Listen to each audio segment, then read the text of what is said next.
It's time to face the music. Phones with big screens, regardless of how you feel about them, are indeed popular, thanks to the Samsung Note series and a little bit of the iPhone 6 Plus. Makes sense then that Google wants to show its Android partners how it's done.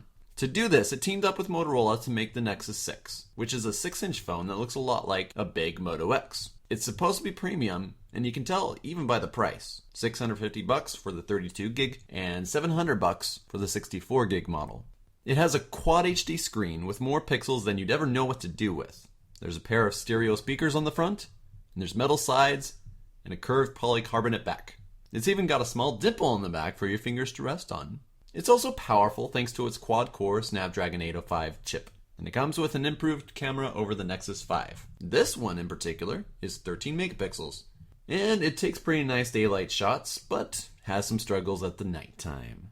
The battery is going to get you through pretty much a day of full use. The sad news is it's not going to last you much longer than that unless you don't use it very much, which frankly defeats the purpose of having such a large phone when you can use it also as your tablet. Which brings me to my next point. What about the size?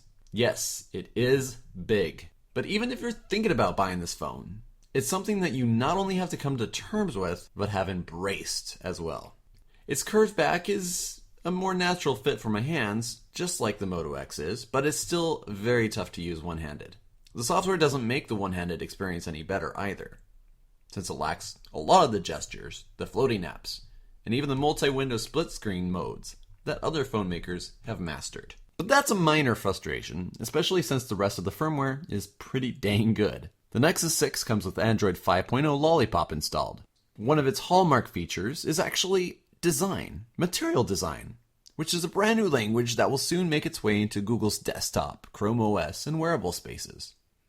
It has attributes that resemble physical traits, it's based off of real paper and ink, and it's clean, minimal, and pretty positive. It's also active and alive with a lot of animations that react to your touch, but it also tries to eliminate unnecessary distraction. Material design is in pretty much every part of the OS. You're not going to be able to escape it. And it's going to be like this for the foreseeable future.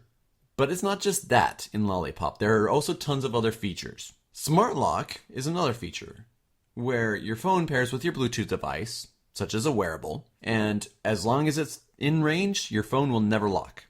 There's a Do Not Disturb mode with priority notifications. There's also support for OK Google voice activation. There's RAW image support for professional photographers. It also comes with increased performance and supposedly better battery life. In closing, the Nexus 6 is a solid device with great specs, beautiful design, brand new firmware, and speedy performance. But its main area that it needs work in is battery life. You also have to make a firm decision on how large you want your phone to be, and how much you want to pay for that premium. For many who prefer the one-handed experience, or let's say $650 is just simply out of your price range, I would stay away from the Nexus 6. The Nexus 5, for example, is still a good option.